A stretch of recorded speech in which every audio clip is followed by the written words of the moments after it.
আমি ডাইরেক্টলি আলোচনার মধ্যে ঢুকে যাচ্ছি। আমাকে একটা বিষয় দেওয়া হয়েছে, তরিকত। তরিকত এত বৃহৎ আলোচনা, যেটা কিছুক্ষণ আলোচনা করে শেষ করা সম্ভব নয়। তারপরও আল্লাহ সুবহানাহু ওয়া তাআলা যদি আমাকে তৌফিকটুকু দান করেন এবং বিভিন্ন তরিকতের মাশাইখ বৃন্দরা যদি আমাকে নেক তাওয়াজ্জু দান করেন, আল্লাহ রাসূল সাল্লাল্লাহু আলাইহি ওয়াসাল্লাম যদি আমাকে দয়া করেন, তাহলে আমি দু চারটা কথা বলার প্রয়াস করছি। আল্লাহ সুবহানাহু ওয়া তাআলা আমাকে সেই তৌফিকটুকু দান করুক। সবাই বলুন আমিন। প্রিয় হাজরিন মজলিস, তরিকা,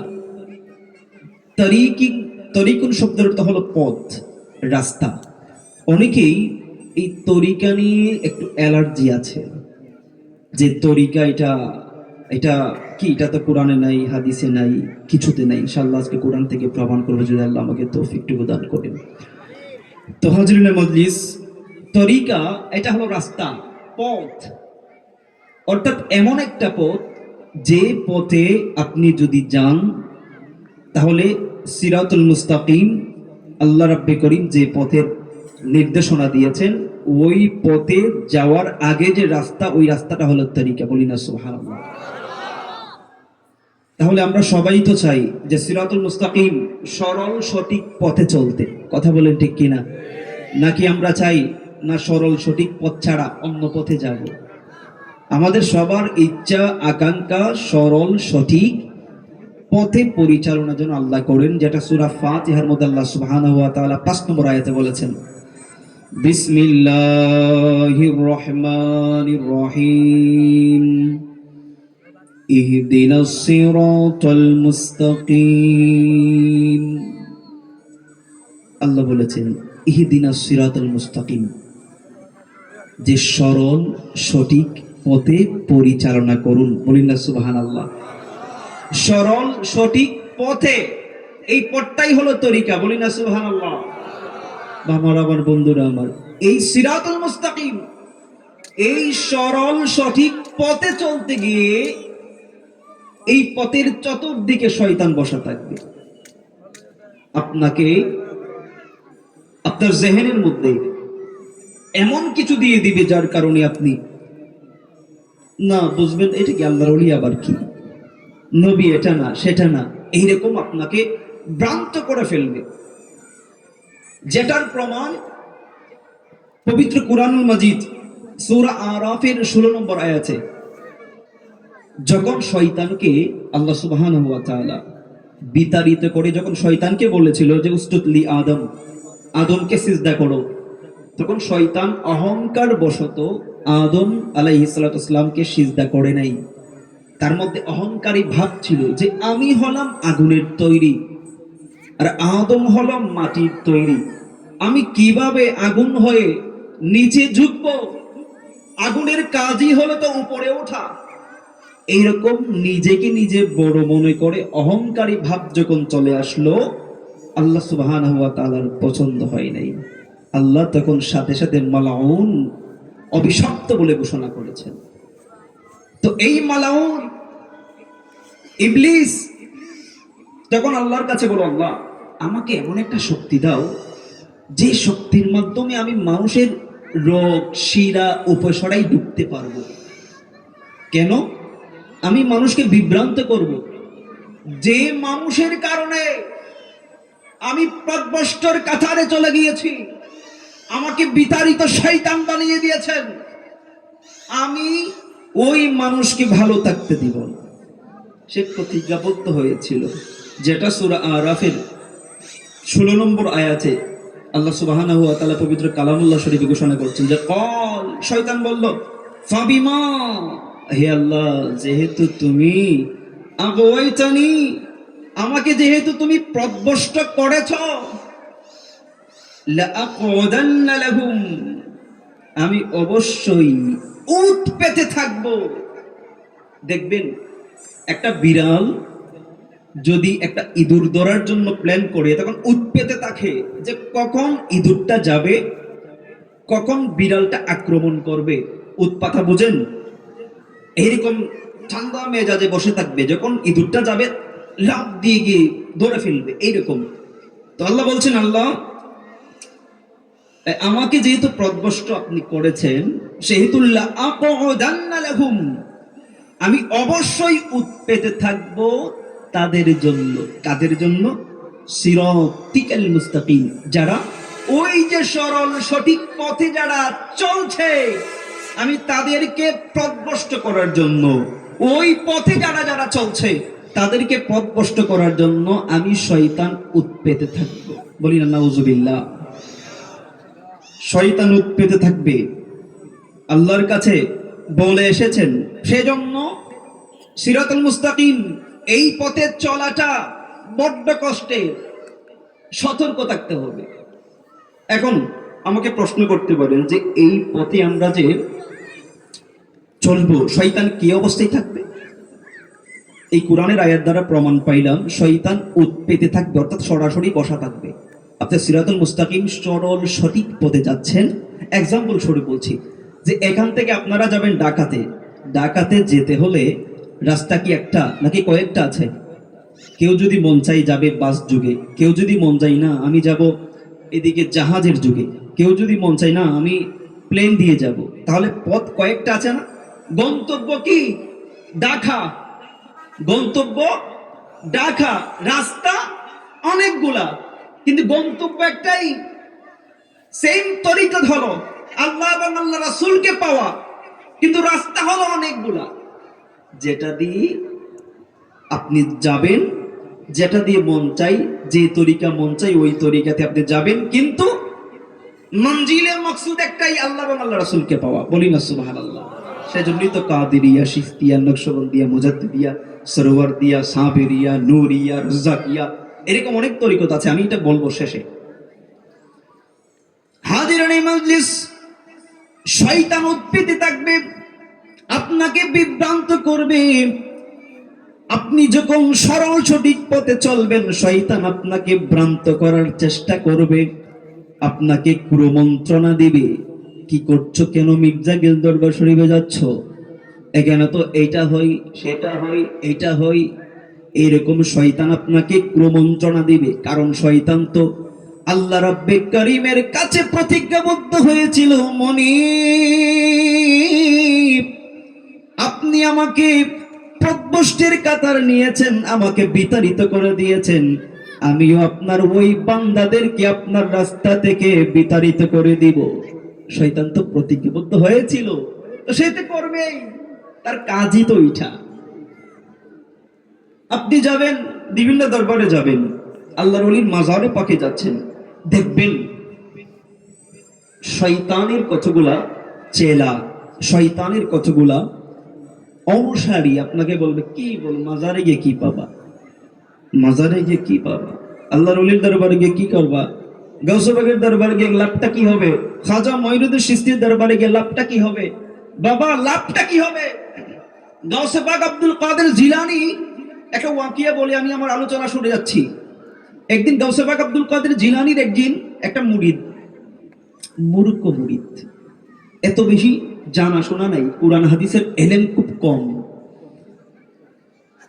শরীয়তের এক আলিম এসে বলল, ওই শয়তান মার্কা আলিম আর কি, এসে বলল যে তুমি কোথায় যাও? আমি এই তো গাউসে পাক আব্দুল কাদের জিলানীর দরবারে যাই। যে এখানে গিয়ে লাভটা কি হবে, কোনো কিছু শিখতে পারছো? কি শিখছো বলো তো? বলে এখানে গিয়ে আমি তো যাই, উনার নসিহত শুনি, উনি বলছেন যে কোনো ওলিদের চেহারায় পাকে যদি কেউ তাকাই থাকে তাহলে নাকি 100 বছরের সগীরা গুনাহ মাফ হয়ে যায়। উনি বলেছেন কোন ওলিদের দরবারে গিয়ে জিকির করলে নাকি এই হই সেই হই, অনেক কিছু বলেছেন যেগুলা সহিহ হাদিসে প্রমাণিত। এইরকম কিছু বলেছেন যেগুলা গাউসে পাক আব্দুল কাদের জিলানীর জবান মুবারক থেকে শুনেছিল। এটা বলার পর ওই আলেম বলল, আচ্ছা তুমি তো গাউসে পাকের দরবারে যাও, তবে গাউসে পাক আব্দুল কাদের জিলানীর দরবারে যেহেতু যাও আর তুমি এত কিছু হাদিসে মুবারাকা শিখেছো জেনেছো, আচ্ছা বলো তো আমরা যখন নামাজ পড়তে যাই তখন প্রথমে কি করি? আমরা ওযু করি না, নাকি ওযু না করি নামাজে চলে যান? ওযু করি, পাক পবিত্র হই, তারপর আমরা নামাজের মধ্যে যাই। অর্থাৎ কোনো ভালো কাজ করার আগে আমরা ওযু অবশ্যই করে থাকি। দেখুন প্রিয় হযরত, অজু এটা এমন বড় বিষয়, আমি ফাঁকি দিয়ে বলে ফেলছি। একদিন মির্জাগিল দরবার শরীফের বর্তমান যিনি পঞ্চম শাহজাহাঙ্গীর হযরত ইমামুল আরিফিন কুদ্দুসিল আজিজ, উনি একদিন যে বাজি যিনি পর্দা করেছেন হযরত তাজুল আরিফিন কুদ্দুসিল আজিজ, ওনার সম্পর্কে একটা কথা বলবেন। কথাটা হলো এরকম যে উনি ছোটবেলায় যে মাজারে পাকের মধ্যে উনাকে রেখে, ছোট বাচ্চা রেখে মাজারে পাকে রেখে সবাই চলে আসতো। উনি যখন কান্না করত তখন মাজারে পাকের মধ্যে রেখে সবাই চলে আসতো খাদিমরা। তখন মাজারে পাকের মধ্যে উনি মাজারে পাকে ঢোকার সাথে সাথেই ওনার কান্না স্টপ হয়ে যেত। বলি না সুবহানাল্লাহ। তখন মনে হচ্ছে কেউ ওনার সাথে খেলা করতেছে। বলি না আল্লাহু আকবার। তো এই কথা মুবারক বলার আগে উনি কথাটা বলে নাই, বলবে এই সময় হঠাৎ করে এদিকে সেদিকে তাকাচ্ছে, এদিকে তাকাচ্ছে, এদিকে তাকাচ্ছে। আবার কিছুক্ষণের জন্য আবার ওই যে দরবার শরীফের সামনে যে পুকুর আছে, জলডঙ্গি যে পুকুর আছে, এখানে টাস করে এখানে চলে গেলেন, গিয়ে অজু করলেন। অজু করে এসে তখন এই কথাটা বললেন। বলি না সুবহানাল্লাহ। এটা হলো আদব। নিজের পীর মুর্শিদ, নিজের শায়েখ, নিজের বাবা, আওলাদে রাসূল, আওলাদে ওলির কথা বলবে জবানে মুবারকের মধ্যে। সেজন্য আগে ওযু করছে, আমাদেরকে শিখিয়ে দিচ্ছে যে আদনা যদি কোনো কাজও করো, আদনা কথাও যদি বলো, ইসলামের জন্য যে কোনো কাজে যদি বলো, তাহলে সব সময় ওযু রেখে ওযু সহকারে তুমি কথাটা বলবা। বলি না সুবহানাল্লাহ। এটা হলো বুজুর্গানি দিন আল্লাহর ওলিদের আদব শিখিয়ে দিচ্ছেন। আমরা যদি ফলো না করি, আমরা যদি না মানি, তাহলে বদনসিব আমাদের। বদনসিব কাদের? আমাদের। আমরা যদি না মানি তাহলে তো কিছু করার নেই। আমানত। তো প্রিয় হযরত মজলিস, যেটা বলছিলাম যে গাউসে পাক ওই মুরিদানকে বলল যে তুমি যে ওযু করো, ওযুর ফরজ কয়টা? আপনারা বলতে পারবেন ওযুর ফরজ কয়টা? চারটা। কয়টা? চারটা। এক নম্বরে কি? আজকে শিখে যান, এসেছেন না জানলেও শিখে যান। মুখমণ্ডল দৌত করা, সংক্ষেপে বলছি, উভয় হাত কনুই সহ দৌত করা, মাথার 4 ভাগের 1 ভাগ মাসায় করা এবং টাকনু সহ পা দৌত করা। ওই আলেম বলছে যে আচ্ছা ওযুর ফরজ তো চারটা, কিন্তু ওযুর শুরুতে প্রথমেই ফরজ না আদায় করে প্রথমেই হাত ধোয়া হয়, নাকে কুলি করা হয়, নাকে পানি দেওয়া হয়, এটার কারণটা কি? এটার রহস্যটা কি? বলি না আল্লাহু আকবার।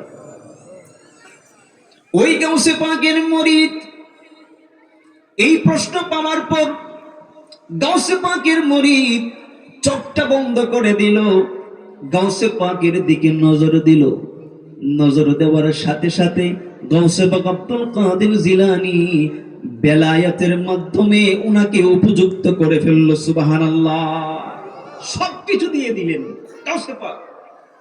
তখন উনি বলছেন যে আমরা প্রথমেই হাত ধুই, তার কারণটা এটা। উনি তো আলেম না, জাহেল, মূর্খ একজন লোক।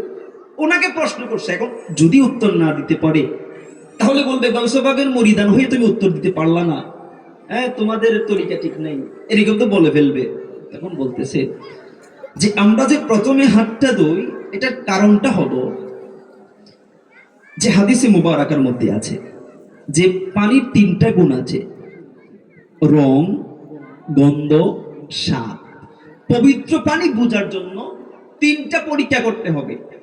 অর্থাৎ পানিটার রং, গন্ধ, এটা কি নাপাক পানি নাকি পাক পানি চেনার জন্য। দেখবেন ওযু যখন করবেন তখন রং দেখার জন্য পানিটা ঠিক আছে কিনা, নাকি অপবিত্র গোলা পানি, এরকম হাতে নিলেই বোঝা যাবে না? হাতে নিলেই বোঝা যাবে। তো উনি বলছেন যে প্রথমেই যে আমরা এই এই এতটুকু পর্যন্ত হাতটা ধুই, তার কারণ হলো ওই যে পানির রং বুঝতে হবে, সেজন্য হাতটা ধরে আমরা রংটা বুঝি। বলি না সুবহানাল্লাহ। দ্বিতীয় নম্বর, গন্ধ। এটা কি পচা পানি নাকি ভালো পানি, এইটা যাচাই বাছাই করার জন্য। দ্বিতীয় নম্বর, স্বাদ। অর্থাৎ এই পানিটা মুখের মধ্যে নিলেই স্বাদ বোঝা যাবে পানিটা কি অপরিষ্কার পানি নাকি ভালো পানি। দেখবেন কক্সবাজার আপনাদের এদিকে আসলেই আমরা পানির মুখে নিলেই বোঝা যায় লবণাক্ত পানি, কিন্তু আমাদের সিলেটে অনেক পানি মিষ্টি পানি, তো এটা বোঝা যায় মুখে নিলে। সেজন্য দ্বিতীয়বার কুলি করা হয় যাতে পানিটা স্বাদ কিরকম বোঝার জন্য, বলি না সুবহানাল্লাহ। তৃতীয়বার পানিটাকে নাকে দেওয়া হয়, অর্থাৎ গন্ধ নেওয়া হয়। গন্ধটাকে আসলে ঠিক নাকি এটা নাপাক পানি, এটা গন্ধ নাকের কাছে নিলেই বোঝা যায়। এইটা বলার সাথে সাথে ওই আলেম বলল, সর্বনাশ, গাউসে পাকের দরবারে তুমি একজন মূর্খ মানুষ হয়ে এই ডিজাইন বা এই হিকমত তুমি জানলা কোত্থেকে যে আমাকে গাউসে পাক তো বলে নাই। আপনি যখন প্রশ্ন করেছিলেন আমি চোখটা বন্ধ করে আমার গাউসে আজমের কাছে আমি বলেছিলাম আমাকে গাউসে পাক আল মাদাদ, গাউসে পাক আল মাদাদ, গাউসে পাক আমাকে সাহায্য করুন। সাথে সাথে গাউসে পাক আমাকে সাহায্য করলেন, বলি না সুবহানাল্লাহ। তখন বললেন যে যে গাউসে পাক তোমাকে এটা দূর থেকে সাহায্য করতে পারে, তাহলে বোঝা যায় এই কাদেরিয়ার তরিকা এটা খুব মামুলি তরিকা না। সাথে সাথে আমাকে গাউসে পাকের দরবারে নিয়ে যাও, আমিও গাউসে পাকের হাত ধরে কাদেরিয়ার তরিকার মধ্যে দাখিল হয়ে যাব, বলি না সুবহানাল্লাহ। তাহলে দেখুন তরিকত ধরার দরকার আছে কি নাই? তরিকত অবশ্যই ধরার দরকার আছে। এখন দেখুন শয়তানের হাত থেকে বাঁচবেন কিভাবে? বাঁচার কয়েকটা উপায় আছে। আল্লাহকে স্মরণ, আল্লাহকে বেশি বেশি করে স্মরণ করতে হবে, যে রব্বে করিমের জিকির বেশি বেশি করতে হবে। কারণ আপনি যদি আল্লাহর ওলি হতে চান তাহলে অবশ্যই আপনাকে নফল ইবাদত, ফরজের পাশাপাশি নফল ইবাদত আপনাকে বেশি করতে হবে। যদি নফল ইবাদত কম করেন তাহলে আল্লাহর ওলির মাকামে পৌঁছতে আপনার লেট হবে। সেজন্য বড় বড় ওলি আল্লাহরা যারা, তারা ফরজের পাশাপাশি নফল ইবাদত বেশি করতেন, অধিক বেশি করতেন। কারণ নফল ইবাদত করতে করতে বান্দা, বুখারী শরীফের হাদিস, যে বান্দা নফল ইবাদত করতে করতে আমার এত নিকটে আসে, আমি বান্দাদেরকে এত ভালোবাসি যে বান্দার হাতটা আমি আল্লাহর কুদরতি হাত হয়ে যাই, বলি না সুবহানাল্লাহ। বান্দার মুখটা আমি আল্লাহর কুদরতি মুখ হয়ে যাই, ওই মুখ দিয়ে বান্দা যা চাইবে আমি আল্লাহ তাই দেই, বলি না সুবহানাল্লাহ। অনেকে বলি যে ওলি আল্লাহর দরবারে গেলে, ওলির কাছে আমরা বলি যে আমার এটা দরকার এটা দরকার, তো সাথে সাথে কবুল হয়ে যায়। কারণটা কি? কারণ ওই ওলি তো নফল ইবাদত করতে করতে আল্লাহর এত প্রিয়, এত মাকাম, এত বৃদ্ধি হয়েছে, যার কারণে জবান মুবারক দিয়ে আল্লাহর কাছে বলে, মুনিব আল্লাহ গো, ও আল্লাহ তোমার ওই বান্দা চেয়েছে এটা, ও আল্লাহ তোমার এই বান্দা এটার জন্য এসেছে, আল্লাহ তুমি কবুল করো না, আল্লাহ তুমি তাকে দিয়ে দাও না। আল্লাহ বলে, বন্ধু আপনি আমার কাছে রিকোয়েস্ট করেছেন, আপনি আমার কাছে চেয়েছেন, জান জান আপনার ওই গোলাম, আমার ওই বান্দাকে আমি এটা দান করে দিলাম, বলি না সুবহানাল্লাহ। তাহলে বেশি বেশি নফল ইবাদত। বাবা দেখা যায় এখন আমরা ফরজ ইবাদত করতে চাই না, নামাজ পড়তে চাই না, এটা বড্ড দুঃখের বিষয়। আমরা নামাজি হতে হবে। মির্জাকির দরবার শরীফ এখানে কে কে গিয়েছেন? অনেকেই গিয়েছেন। ওই ওই জায়গাতে যারা গিয়েছেন ফজরের সময় কি ঘুমিয়ে থাকতে পেরেছেন? ফজরের সময় ঘুমিয়ে থাকা যায় না। বা অন্য অন্য নামাজের ওয়াক্তের মধ্যে আপনি দরবারের এরিয়াতে ঢুকে নামাজ পড়েন নাই, এরকম কেউ নাই। কেউ যদি সারা বছরও নামাজ পড়ে না, তারপরে এখানে গিয়ে নামাজ বাধ্য হয়ে পড়তে হয়, কারণ নামাজ না পড়লে খাবার নাই, পড়তেই হবে তোমাকে, ফরজ ইবাদত আগে করতেই হবে। একটা জিনিস, বন্ধ আর হক চেনার একমাত্র উপায় হলো যে ভণ্ড দরবার, সেটার মধ্যে নামাজ থাকবে না, রোজা থাকবে না, শরীয়ত পাবেন না, বলবেন নাই এটা সেটা এটা সেটা, কিন্তু শরীয়ত নাই, নামাজ নাই, পিসাবি নামাজ পড়ে না। সেই জন্য তরিকতে তাকিল হওয়ার ক্ষেত্রে দেখবেন ফরজকে প্রাধান্য দিচ্ছে কোন তরিকত, কোন পীর, কোন আল্লাহর ওলি। ফরজকে যিনি প্রাধান্য দিবেন, তারপর হলো নফল, তারপর আনুষঙ্গিক তরিকতের কাজ।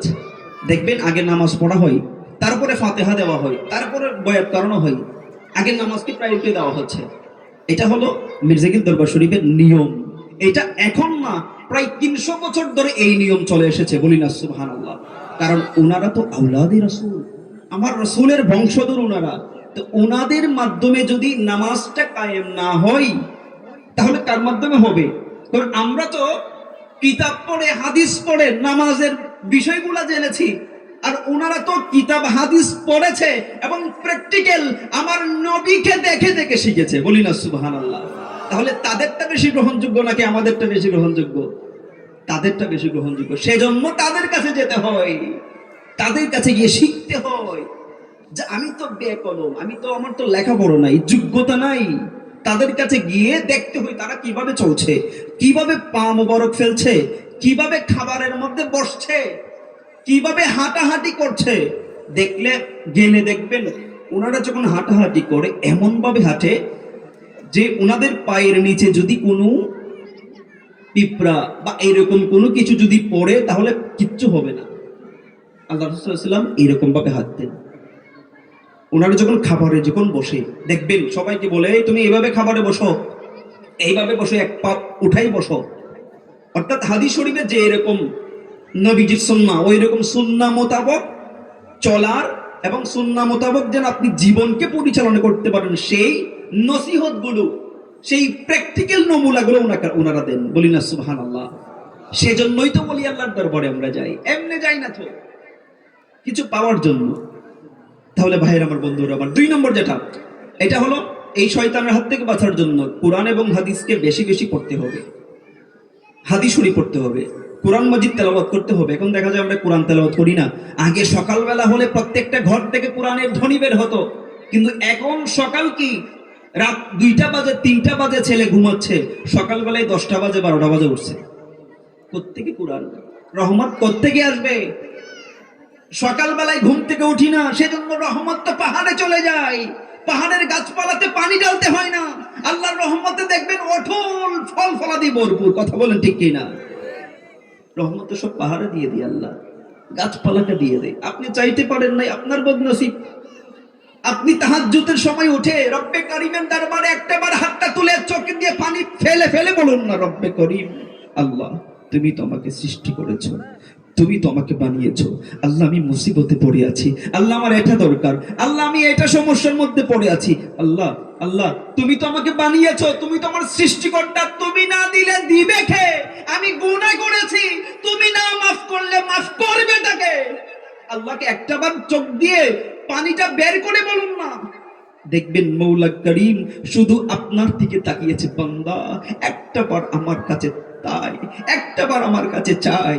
আমি তো প্রথম আসমানে চলে এসেছি, বান্দা একটাবার তুই চাই আমার কাছে, আমি আল্লাহ দেওয়ার জন্য প্রস্তুত। তুই চাইবে তো আমি আল্লাহ দিয়ে দিব। বলি না সুবহানাল্লাহ। সেজন্য ফজরের আগে তাহাজ্জুদের সময় বেশি বেশি করে জিকির করবেন, আল্লাহর কাছে চাইবেন, তাহলেই না পাইবেন। না চাইলে পাইবেন কিভাবে? চাইতে হবে, কিন্তু চাওয়ার মতো চাওয়া, চাওয়ার মতো চাইলে পাওয়া যায়। আর যদি চাওয়ার মতো না চান তাহলে পাবেন না। চাইতেও একটা ডিজাইন আছে। আপনার আব্বুর কাছে বলছেন, আব্বু আমাকে 5,000 টাকা দাও, আপনার আব্বু দিবে? বিয়াদব, এরকম করে কথা বলতেছো। সেজন্য আদব সব জায়গায় দরকার। বাবার সাথে যদি বলেন, আব্বু আমাকে 5,000 টাকা লাগবে, দয়া করে একটু দেন না, আব্বু কটু কথা বলবেন, আচ্ছা বাবা ঠিক আছে চেষ্টা করব। আল্লাহর কাছেও এরকম কাকুতি মিনতি করে বলতে হবে, কান্না করে করে আজিজি ইনকাতা হয়ে হয়ে বলতে হবে, আল্লাহ দাও না, দাও না। এইরকম আল্লাহর কাছে চাইবেন তো পাইবেন। তারপর 3 নম্বর যেটা, সেটা হলো আমাদেরকে সর্বাবস্থায় সতর্কতা থাকতে হবে, সর্বাবস্থায় সতর্ক থাকতে হবে। কারণ শয়তান কখন আমাদেরকে বিভ্রান্ত করে ফেলে, শয়তান কখন আমাদেরকে সিরাতুল মুস্তাকিমের পথ থেকে দূরে টেনে নিয়ে যায়। সেজন্য সতর্ক থাকতে হবে। এখন প্রশ্ন করতে পারেন যে সতর্ক কিভাবে থাকবো, সতর্কটা থাকবো কিভাবে? আমার তো এলেম নাই, কোরআনের জ্ঞান নাই, হাদিসের জ্ঞান নাই, মাদ্রাসায় পড়ি না, বুঝবো কখন শয়তান কখন আইসা চাপ দিয়ে পড়বে, বুঝবো কখন? আল্লাহকে বলেন, মানে আমার তো কোনো জ্ঞান নাই, আমার তো কোনো এলেম নাই, কালাম নাই। আল্লাহ গো, ও আল্লাহ আমার এলেম নাই, কোরআনের জ্ঞান নাই, হাদিসের জ্ঞান নাই। আল্লাহ কিভাবে সতর্ক থাকবো? কখন জানি শয়তান আইসা আমাকে বিভ্রান্ত করে ফেলে রে আল্লাহ। আল্লাহ কখন জানি শয়তান আইসা আমাকে সিরাতুল মুস্তাকিমের পথ থেকে দূরে টেনে নিয়ে যায়। কখন জানি এসে আমার ঈমানকে ধ্বংস করে ফেলে। আল্লাহ এমন কোন সতর্ককারী আছে কিনা? আল্লাহ এমন কোন সতর্ককারী আছে কিনা যাকে ফলো করলে, যাকে অনুসরণ করলে, যার কাছে গেলে মনি আমি সতর্ক কিভাবে হতে হয়, তুমি মাওলাকে কিভাবে পাইতে হয়, তুমি আল্লাহর জিকির কিভাবে পড়তে হয়, ও আল্লাহ তুমি আল্লাহকে কিভাবে আমি চিনতে পারবো, তোমার হাবিবকে কিভাবে আমি চিনতে পারবো? আল্লাহ এরকম সতর্ককারী ব্যক্তি আছে কিনা? আমার আল্লাহ বলে, বান্দারে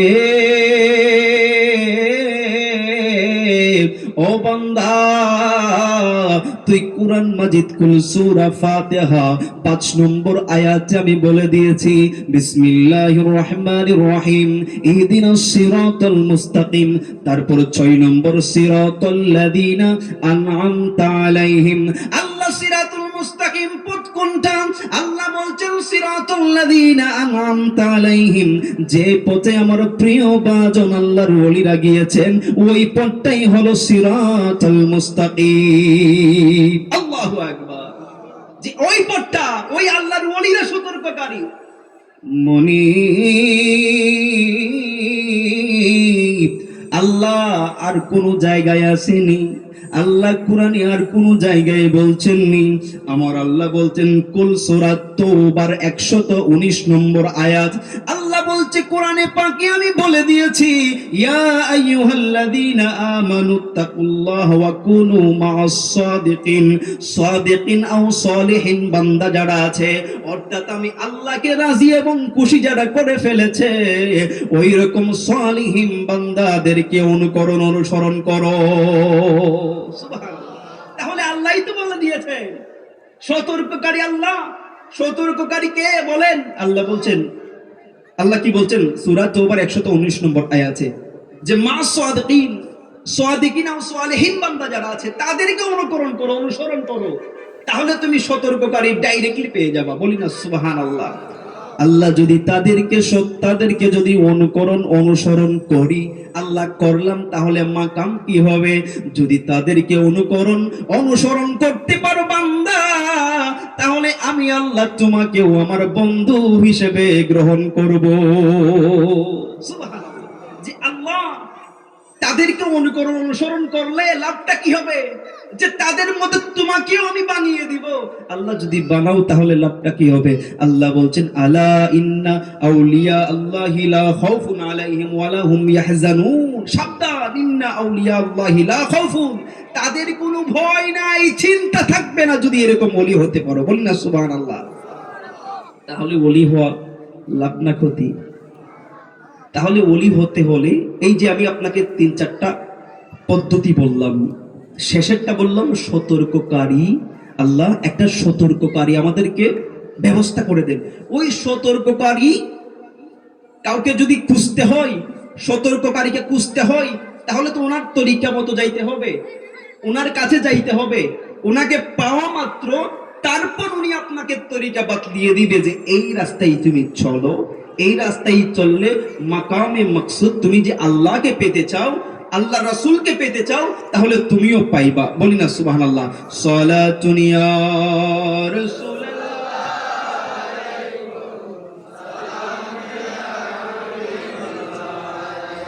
সালাতুন ইয়া রাসূলুল্লাহ,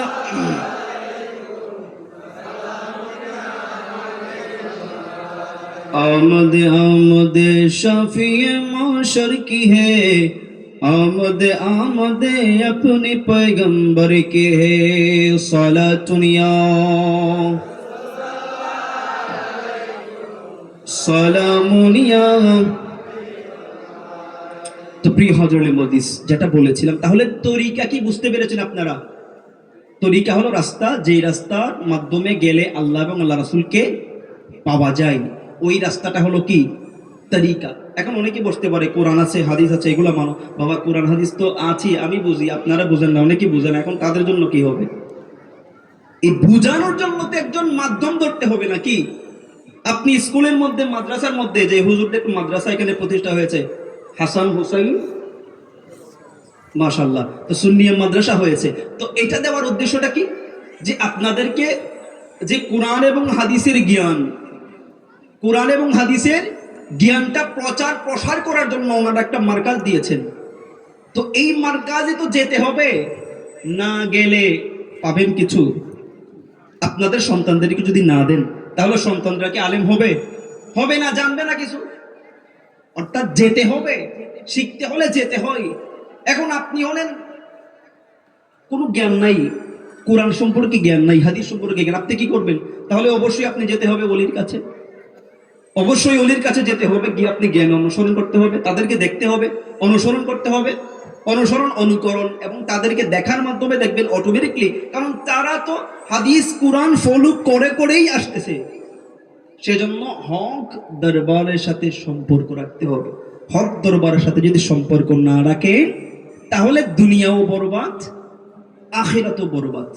মির্জাকির দরবার শরীফের মধ্যে যে ওনারা আজ পর্যন্ত বলে নাই যে তুমি টাকা আনো, তুমি এই গরু আনো, এটা আনো, সেটা আনো, বলেছেন? বলেন নাই। কারণ কি? একদিন সুফি মিজানুর রহমান উনি অনেক টাকা নিয়ে ওনার কাছে গেল। এটা একটা কাহিনী আছে। হযরত তাজুল আরিফিন কুদসিল আজিজ উনি যখন খাজা মঈনুদ্দিন চিশতি সানজিরির দরবারে গেলেন, যাওয়ার পর উনি খুবই নম্র ভদ্র এবং নিজেকে নিজে লুকিয়ে খাজা মঈনুদ্দিন চিশতির দরবারে একটা কর্নারে বসা ছিলেন। এখানে একটা এই দরবারে আলিয়া জাহাঙ্গীর একটা খানেকা শরীফ আছে, খুব নীরবভাবে বসা। তখন খাদেমকে খাজা মঈনুদ্দিন চিশতি স্বপ্ন দেখালো যে তাড়াতাড়ি বাংলা থেকে আমার বংশধর এসেছেন, তাড়াতাড়ি সিংহাসনের মধ্যে বসাও। বলেন না সুবহানাল্লাহ, বলবেন না? এখন খাদেম চিন্তা করতেছে এরকম মানুষকে কোথায় পাবো, বেশি আমলও নিচ্ছেন আর কি। একদিন চলে গেল, দ্বিতীয় দিন আবার স্বপ্ন দেখালো যে তাড়াতাড়ি ওনাকে সিংহাসনে বসাও।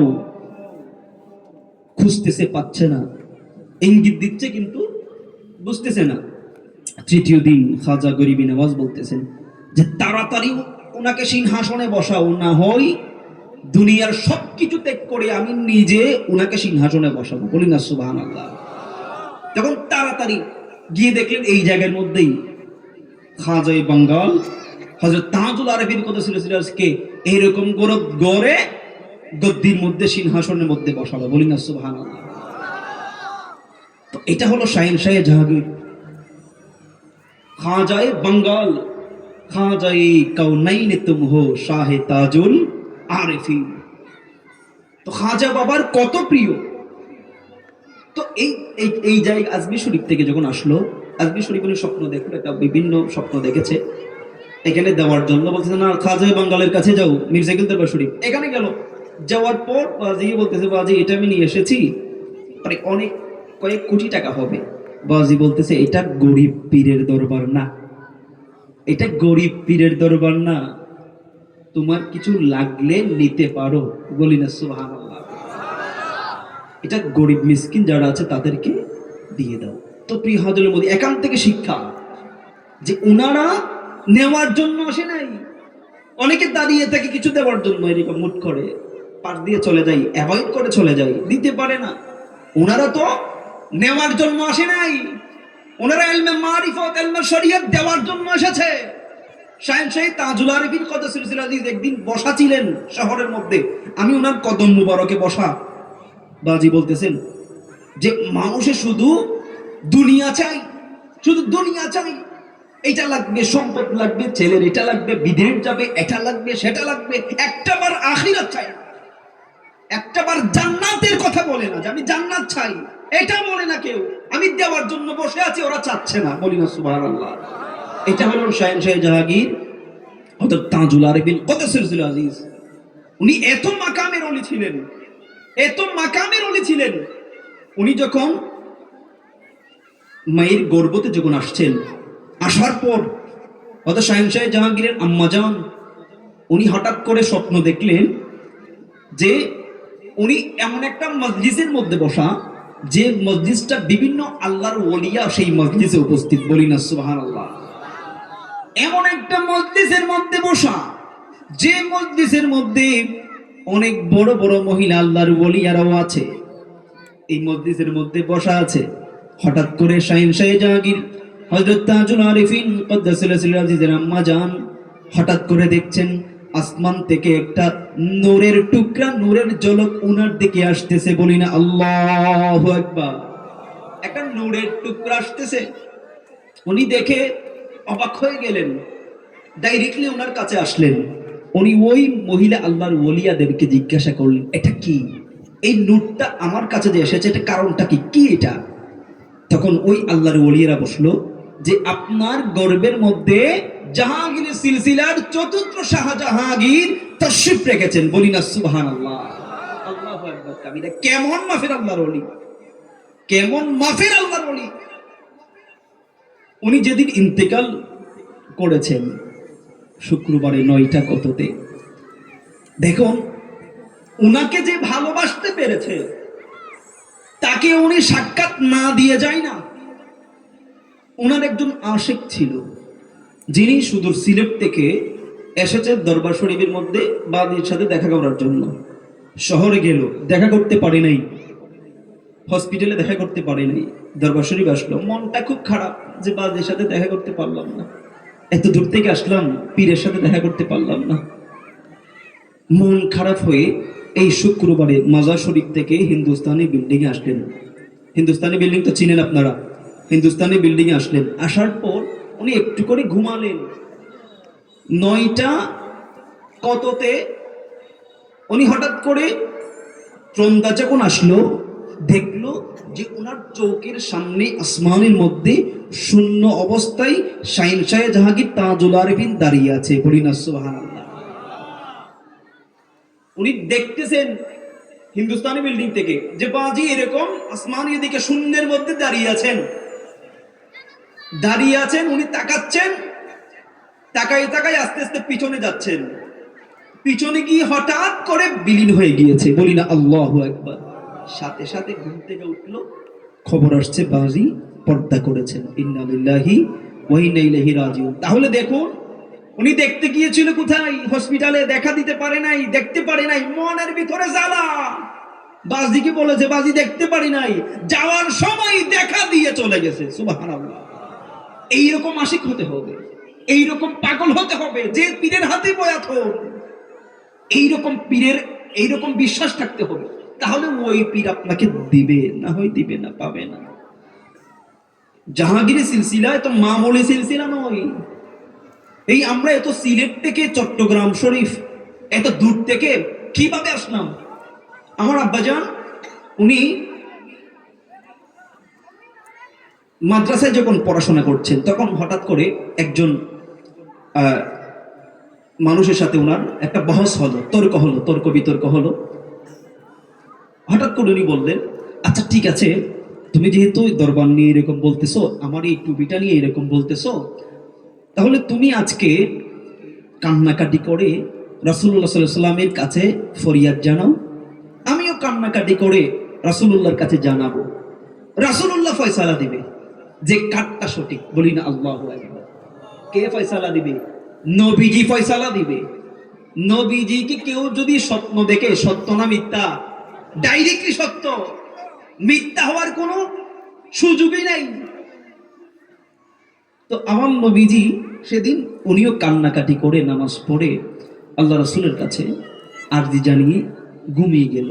আর ওনার সাথে যিনি আরেকজন শিক্ষক আছে, উনি তরিকত মানেন আর কি, মির্জা দরবার শরীফকে উনি মানতেছে না। উনিও ঘুমালো। আল্লাহ রাসূলকে বিভিন্ন কথাবার্তা বলে, আজিজিনকে তার সাথে কথাবার্তা বলে ঘুমালো।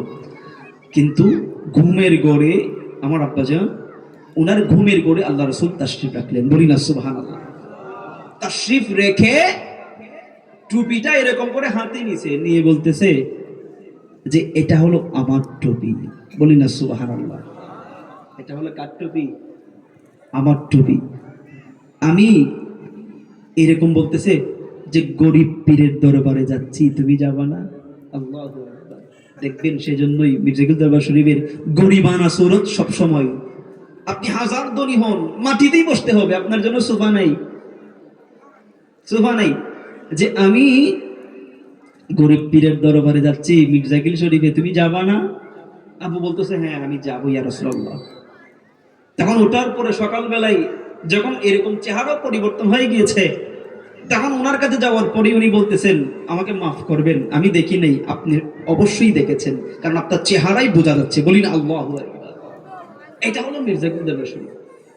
এগুলো অনেক কথা বলা যায় না, কিন্তু আবার অনেক সময় বলতে হয়, কারণ আপনাদের বোঝার সুবিধার্থে, কারণ হক দরবার চিনার জন্য আপনাদেরকে বলতে হয়।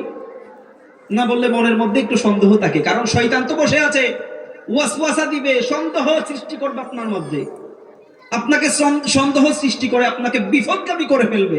এটাই তো শয়তানের কাজ। তো প্রিয় হাজরিন মজলিস, দেখুন তো এই শাহেনশাহ তাজুল আরিফিন কদসিল আজিজ, উনি 14 তরিকা থেকে খেলাফতের এজাজত পেয়েছে। বলি না সুবহানাল্লাহ। সেজন্যই বলে 14 তরিকার সম্রাট শাহেনশাহে জাহাঙ্গীর। এরকম একটা শেরও আছে যে গৌসিয়তের সিংহাসনে যিনি আসেন সমাসীন, হযরত তাজুল আরিফিন, হযরত তাজুল আরিফিন। গৌসিয়তের সিংহাসনে যিনি আসেন সমাসীন, হযরত তাজুল আরিফিন, হযরত তাজুল আরিফিন।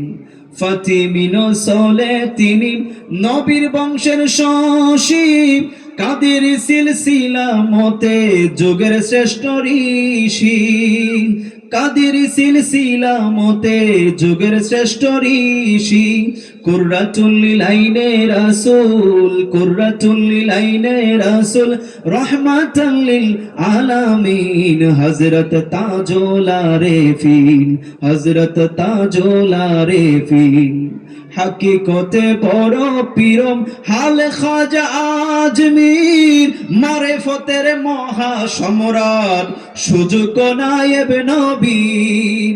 হাকিকতে বড় পীরম হাল খাজা আজমির, মারিফতের মহা সম্রাট সুযোগ নায়েব নবীর।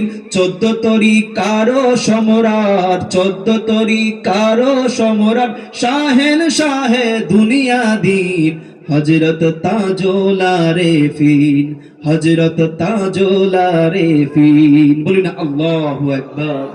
উনি 14টা তরিকা থেকে ইজাজত পেয়েছিলেন বয়াত করানোর জন্য।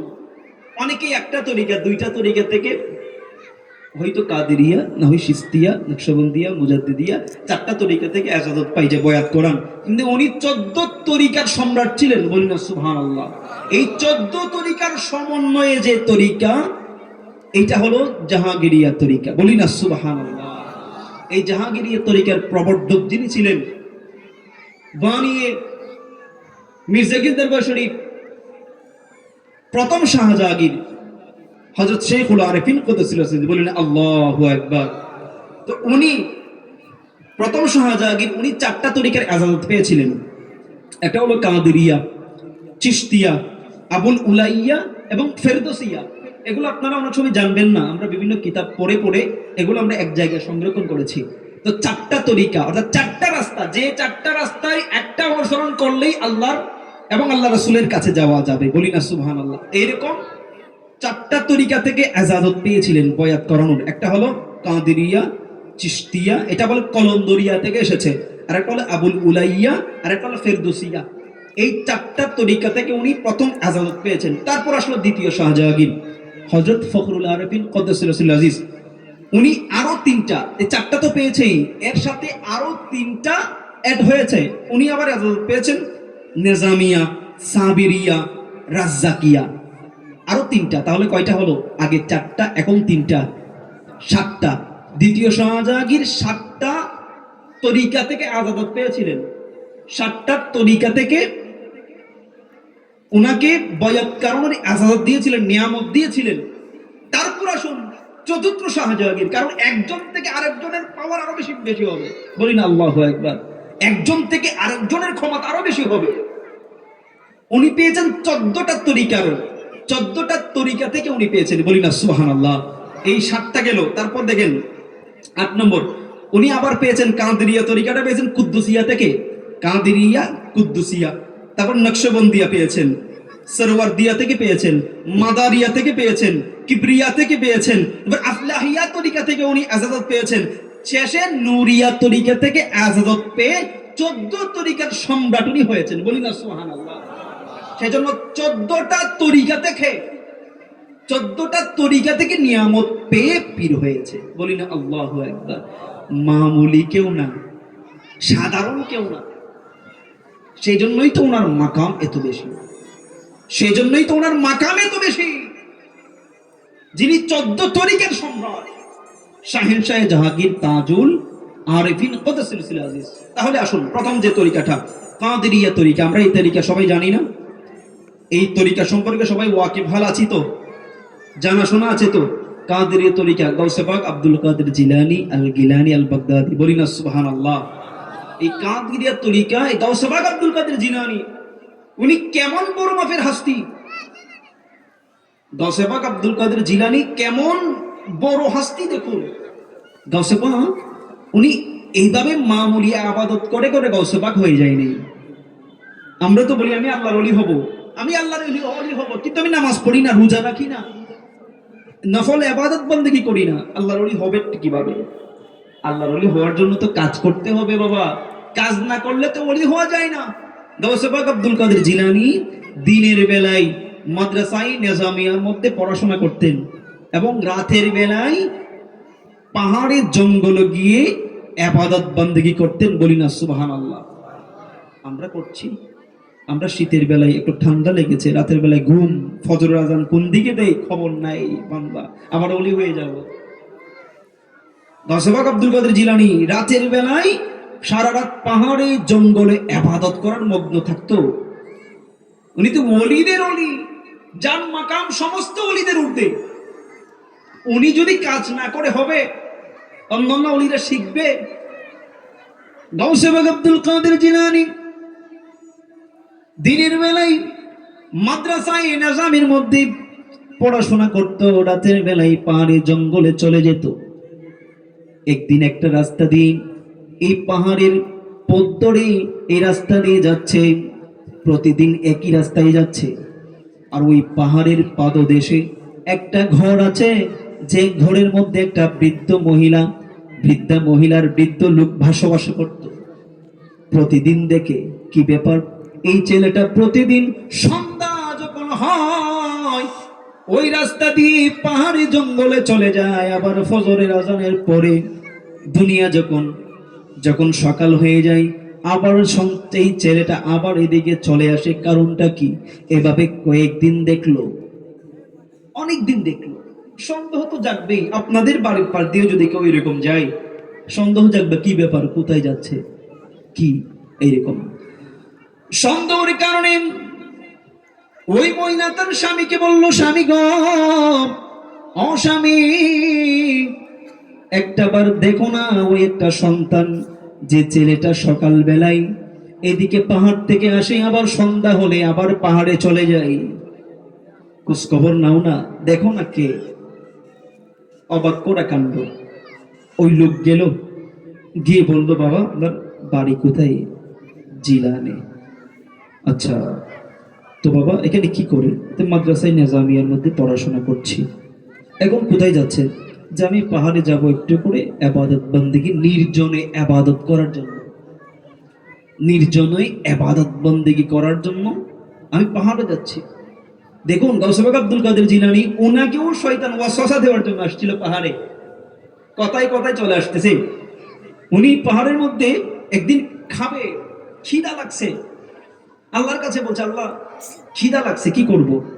হঠাৎ করে উনি দেখতে পাচ্ছে যে একজন মস্ত বড় মানুষ জুব্বা আবা কাবা লাগিয়ে গাউসে পাকের কাছে আসছে, এসে বলতেছে, আপনার জন্য আল্লাহ খাবার পাঠাইছে, আপনার জন্য আল্লাহ খাবার পাঠাইছে। গাউসে পাক দেখলো যে প্লেট আছে, প্লেটটার দিকে তাকালো, দেখে যে প্লেটটা হলো সোনা দিয়ে বানানো, স্বর্ণ দিয়ে বানানো প্লেট। গাউসে পাক আব্দুল কাদের জিলানী বুঝে গেলেন যে এটা আসমান থেকে আসে না, এটা শয়তান ধোঁকা দেওয়ার জন্য আসছে স্বর্ণের প্লেটে। কারণ পুরুষের জন্য তো স্বর্ণের প্লেটে খাবার খাওয়া জায়েজ নেই, এটা তো আল্লাহ পাঠাবে না, এটা তো শয়তানে ওয়াসওয়াসা দিয়ে ওনাকে বিভ্রান্ত করার জন্য, চেষ্টা করার জন্য ওনাকে আসছে যে খাবার নিয়ে স্বর্ণের প্লেটে। এটা দেখা মাত্র গাউসে পাক বুঝে গেছে যে তুমি তো আল্লাহর পক্ষ থেকে আসে নাই, তুমি হলো মিস্টার ইবলিস। কথা কোন ঠিক কিনা?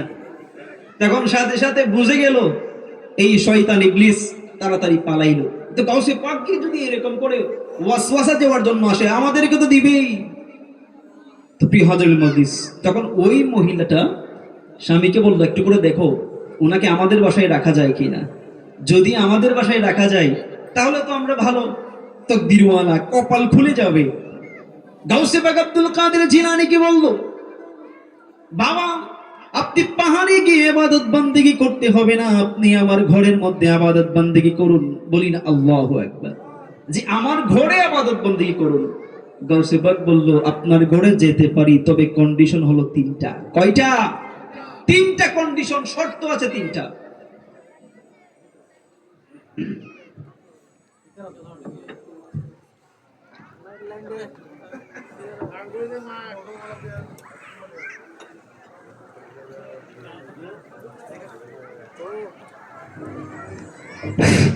নারায়ে তাকবীর, নারায়ে রিসালাত, নারায়ে তাকবীর, নারায়ে রিসালাত।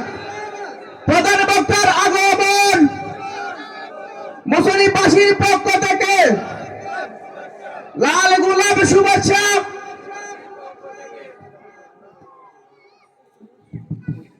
বলিনা আলহামদুলিল্লাহ। আপনারা এতক্ষণ জড়ি জিনার কারণে অপেক্ষামান ছিলেন। আমাদের প্রধান অতিথি সাহেব আমাদের মধ্যে উপস্থিত হয়ে গিয়েছেন। আমি এই কয়েক মিনিটের ভিতরে শেষ করে ফেলবো, এই ওয়াকিয়াটা বলেই শেষ করে ফেলবো। গাউসে পাক আব্দুল কাদের জিলানীকে বলল যে গাউসে পাক, যে আপনি আমার বাসাতে থাকবেন। এই বৃদ্ধ বলার পরে গাউসে পাক বলল তিনটা শর্ত। কয়টা? তিনটা। যে নাম্বার 1, আমাকে আলাদা একটা কামরা দিতে হবে, আলাদা একটা রুম দিতে হবে, ওই রুমের ভিতরে আমি ইবাদত বান্দেগি করব। দ্বিতীয় নাম্বার শর্ত, আমাকে তোমরা ডাকতে পারবে না, রাতের বেলায় ইবাদতের মগ্ন থাকবো, রাতের বেলার মধ্যে আমি বিভিন্ন ইবাদত বান্দেগি করব, আমাকে ডাকতে পারবে না হঠাৎ করে। ঠিক আছে। তৃতীয় শর্ত, যদি আমি চলে যেতে চাই তাহলে আমাকে বারণ করতে পারবে না, আমাকে ধরে রাখতে পারবে না। ঠিক আছে, মানলাম। গাউসে পাক আসলো, ইবাদত বান্দেগি করতেছে। হঠাৎ করে একদিন রাতে গাউসে পাক আব্দুল কাদের জিলানী ইবাদত করছে, ইবাদতের মাঝখানে শুনতেছে বাহির থেকে কে জানি সাহায্য চাচ্ছে। বলি না সুবহানাল্লাহ।